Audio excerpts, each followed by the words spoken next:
जैसे किसी को धन का अभिमान होता है, विद्या का अभिमान, कुल का, बुद्धिमत्ता का, कई तरह का, लेकिन धन्य भाग है जिनको ये अभिमान आ जाए, हम श्री श्यामाजू के बल अभिमानी, श्यामाजू का अभिमान आ जाना, ये परम पावन अभिमान है, ये त्याज्य नहीं है।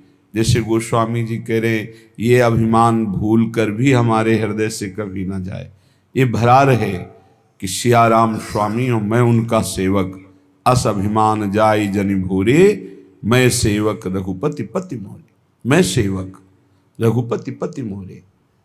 हमारे माई श्यामाजू को अभिमान, ये अभिमान समस्त दोषों का नाश कर देता है, ये अभिमान उत्तम गति प्रदान करता है। इस अभिमान का फल क्या है? निरखत रहूं पलक नहीं बिसरूं।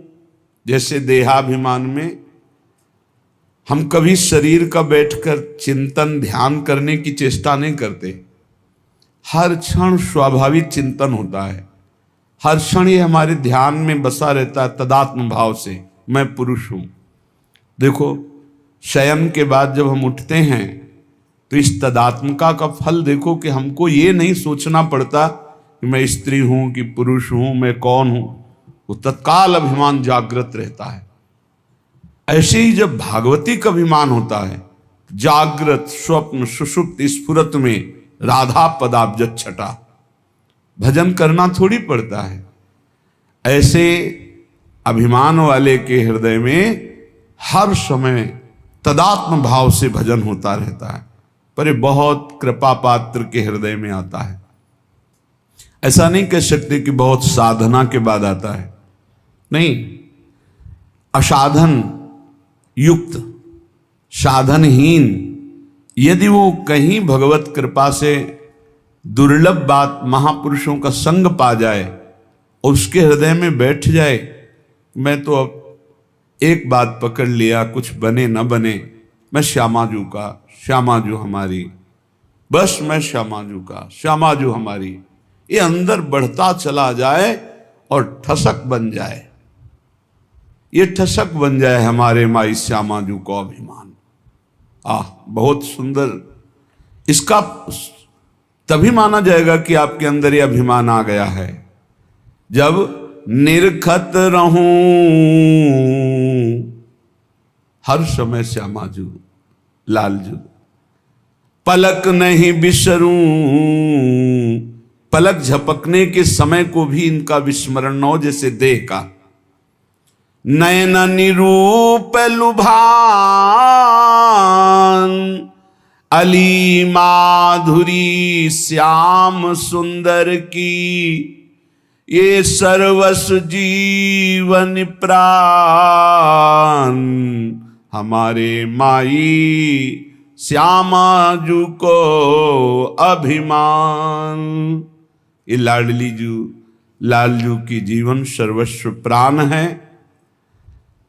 और हम आश्रित जनों के प्रति अत्यंत वात्सल्य सिंधु उमड़ता रहता है, दासी वत्सला कर ही राधा। इसलिए इस कलिकाल में और कोई विशिष्ट साधन बन जाए बड़ा भाग्यशाली, पर हम प्रणाम करते हैं उसको। हमें हमारा साधन भी श्यामाजू हैं और हमारे साध्य भी श्यामाजू हैं।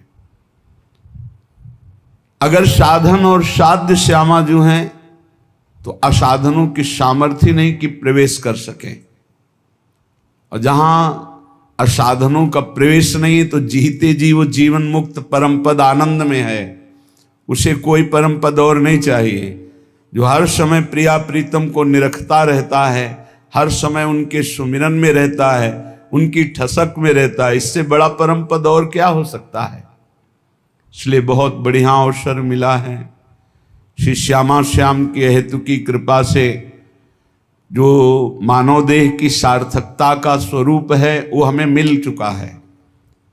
श्रीधाम वृंदावन का आश्रय, रसिकों का संग, परोपकार की भावना, निरंतर नाम जप, ये सबसे ऊंची स्थिति में पहुंचा देगा। परोपकार की भावना और निरंतर नाम जप का अभ्यास श्री धाम वृंदावन का आश्रयवास जो सौभाग्य मिले, इसी से बहुत अध्यात्म की ऊंचाई पर आप चढ़ जाएंगे। अन्य स्पर्श मत करो, अन्य साधन स्पर्श मत करो, इसी से आप आगे बढ़ जाओगे। सब साधनों का फलीभूत साधन है। जैसे नौ भक्ति में जो नवी भक्ति आत्मसमर्पण है, वही यहां कही गई है। यहां से प्रारंभ, हमारे माई श्यामाजू को अभिमान, हमारे माई श्यामाजू को राज। यहां पूर्ण आत्मसमर्पण है, पूर्ण प्रपत्ति है, पूर्ण शरणागति है। जहां आत्मसमर्पण हुआ तो पाई रस भक्ति गूढ़ जुग जुग जग दुर्लभ भव इंद्रादि विधिम। ये बड़े बड़े ईश्वर कोटि के लोगों को भी जो प्रेम लक्षणा भक्ति दुर्लभ है वृंदावन नित्य विहार रस की, वो राधा किशोरी के चरणों में आत्मसमर्पण करने से पाई रस भक्ति गूढ़ जुग जुग जग दुर्लभ भव इंद्रादि विधिम आगम अरु निगम पुराण अगोचर सहज माधुरी रूप निधिम। ये आगमों में, निगमों में, पुराणों में जो अगोचर रूप माधुरी है, वो बहुत सावधानी पूर्वक अपने अहम को केवल श्री जी के चरणों में समर्पित करना है।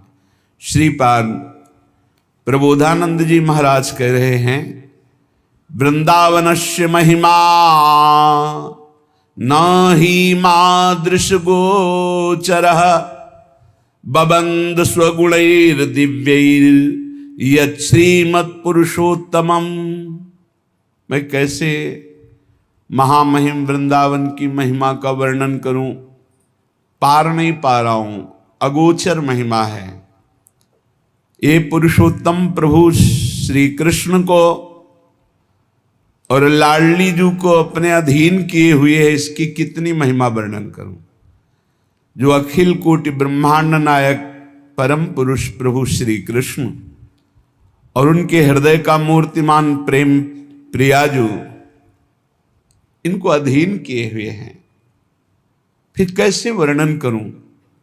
वृंदावन की महिमा वर्णन करने में बड़े बड़े महापुरुष कंपायमान हो जाते हैं, प्रेम शिथिल हो जाते हैं। क्योंकि एक शोभा हो तो देखकर वर्णन करे, प्रतिपल नवम नवम शोभा। सबको आनंद प्रदान करने वाले प्रभु श्री कृष्ण आनंद समुद्र, और आनंद समुद्र को आह्लाद देने वाली श्री लाडली जू, और लाडली लाल को आनंद देने वाला वृंदावन, कैसे महिमा वर्णन करे। जब लालजू की महिमा को वेद नेति नेति कहते हैं, फिर राधा तत्व तक तो पहुंची नहीं, वेद पुराण निगम आगमों की। फिर ऐसे श्री किशोरी किशोरजू को अपनी शोभा अपने आनंद से लुभायमान किए हुए है। ऐसे महामहिम वृंदावन का कैसे वर्णन करूं। अत्युन्मद महाप्रेम रस सारई सुसंभृतम आत्मवत् स्वीय सकल भज वृंदावनम बनम। यहां वास मात्र से अत्यंत उन्मादकारी प्रेम प्रकाशित हो जाता है। वास मात्र से अत्यंत उन्मादकारी प्रेम प्रकाशित हो जाता है। यहां खग मृग पशु पंछी जड़ चैतन्य जितने हैं, ये आत्म स्वरूप है, ये भगवत स्वरूप है। यहां व्यवहार की सत्ता नहीं है, यहां परमार्थ की सत्ता नहीं है।